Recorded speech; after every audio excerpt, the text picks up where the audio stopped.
Dans ce projet, certains escaliers manquent encore dans le bâtiment résidentiel et un escalier complet dans le bâtiment de bureau. Nous aimerions ajouter à cela ici. Nous commençons au sous-sol de l'immeuble et mesurons certaines valeurs pertinentes pour le premier escalier. Celles-ci peuvent être lues individuellement après chaque mesure dans la barre d'état en bas à gauche, ou ensuite ouvertes via le résultat de la mesure dans un éditeur, sauvegardées ou déplacées vers un autre écran pour une utilisation ultérieure, par exemple. Je m'en souvenais. Au sous-sol, un escalier en colimaçon doit d'abord être construit. Pour cela, il nous faut un nom unique. Il peut se reposer sur des modèles préparés dans la boîte de dialogue de l'escalier. Bien sûr, ces informations s'appliquent dans les cas les plus rares et donc les informations sur les bulets peuvent d'abord être ajustées à nos valeurs mémorisées.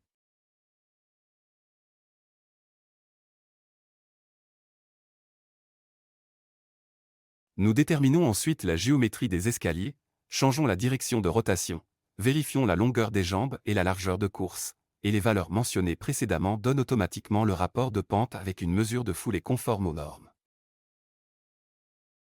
Cependant, le tangage et la bande de roulement peuvent aussi être modifiés manuellement. Nous pouvons aussi adapter le développement du pied et de la tête de l'escalier ici. Au sous-sol, nous aimerions utiliser un pied émoussé et formé et ajuster une console sur la tête.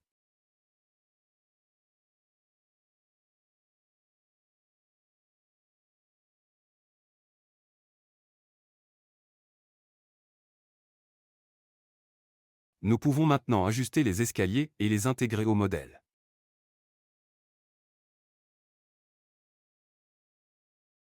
En y regardant de plus près, cependant, nous remarquons soit que le trou de l'escalier est trop petit, soit que la largeur de la course est trop grande. Bien sûr, cela peut aussi être ajusté plus tard via le menu contextuel dans la boîte de dialogue des paramètres de type des escaliers. Pour les étages classiques, le rez-de-chaussée et l'étage supérieur, nous ne voulons pas créer de nouveaux escaliers, mais utiliser les escaliers du sous-sol et ainsi les copier deux fois. Comme les escaliers sont des composants flexibles, nous devons les renommer. Ici aussi, il est immédiatement évident que l'escalier du sous-sol ne rentre pas ici et nous voulons l'adapter à nouveau aux valeurs d'un étage normal de notre bâtiment. D'un côté, les hauteurs et les plafonds du sol.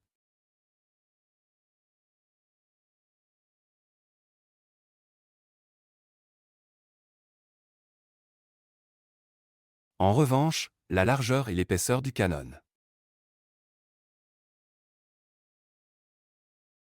De plus, des revêtements doivent être appliqués ici, dont les matériaux peuvent également être modifiés dans les informations du sol.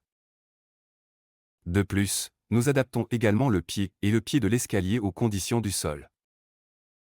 L'escalier est calculé et adapté aux entrées et, via la mise à jour du modèle, aussi à l'escalier du même nom au rez-de-chaussée.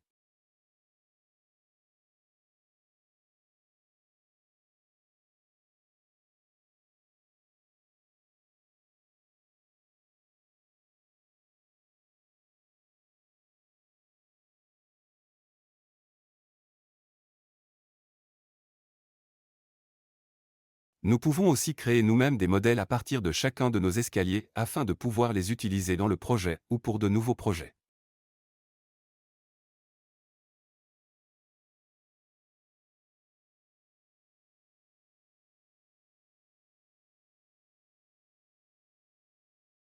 Lors de la création d'un nouvel escalier, ici pour le sous-sol de l'unité résidentielle 2, ce modèle peut être sélectionné et adapté en conséquence.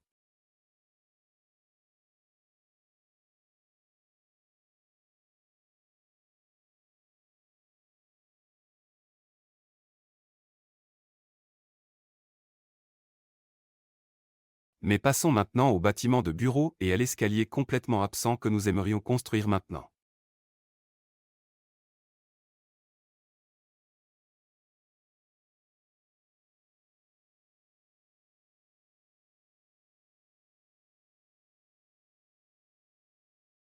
Ici aussi, nous attribuons un nom et travaillons initialement avec un seul étage, auquel nous attribuons nos hauteurs.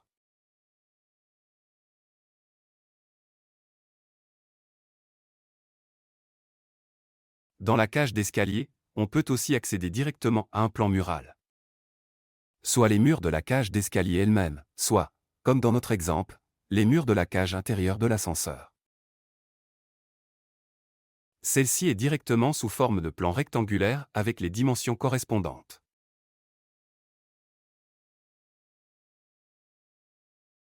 Après avoir été placé dans les 3 lignes déjà existantes de la dernière entrée de cage d'escalier ou d'un gabarit, une porte doit également être installée.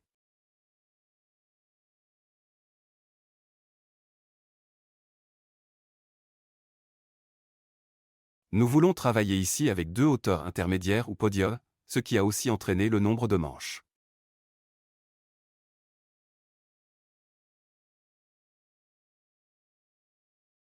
Nous attribuons également nos tailles et forces désirées à ces éléments. Les escaliers s'adaptent à ces hauteurs.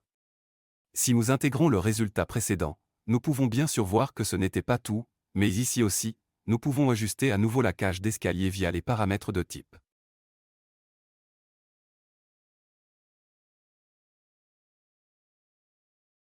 Nous avons inscrit des hauteurs de podium, mais pas encore de géométrie de podium. Cela peut être facilement défini via un polygone basé sur nos escaliers.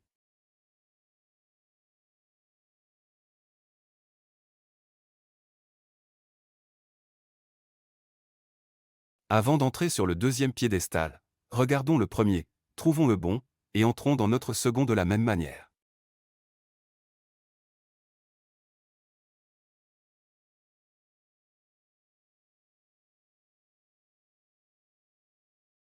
Puisque l'étage inférieur reçoit désormais toutes les informations, nous augmentons d'abord le nombre d'étages à 2. Au deuxième étage, nous ajustons à nouveau nos valeurs. Les hauteurs du sol.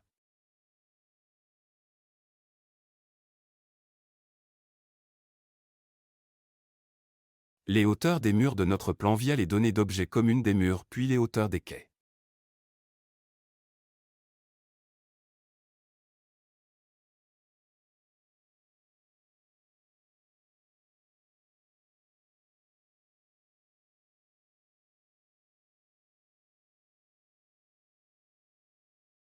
Comme dans le premier exemple dans un bâtiment résidentiel, le pied de l'escalier aux étages normaux doit être équipé d'un support à console.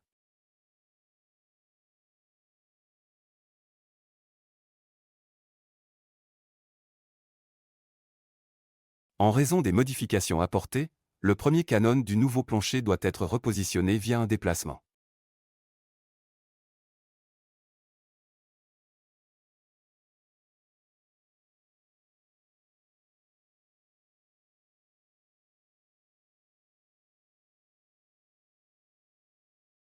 Ça correspond au deuxième étage et nous passons à 4 étages avec ces informations.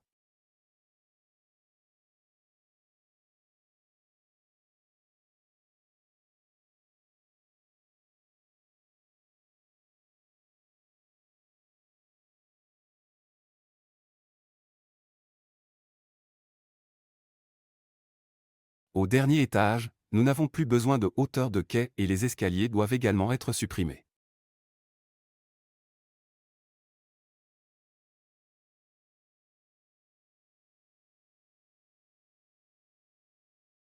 En raison de l'extension à 4 étages et de la copie qui en résulte, il y a encore une géométrie de plateforme ici, que nous souhaitons finalement supprimer.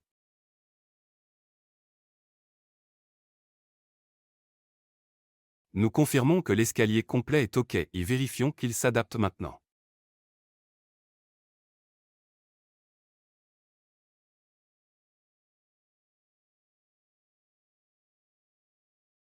Il ne reste donc plus qu'à tester les escaliers une fois.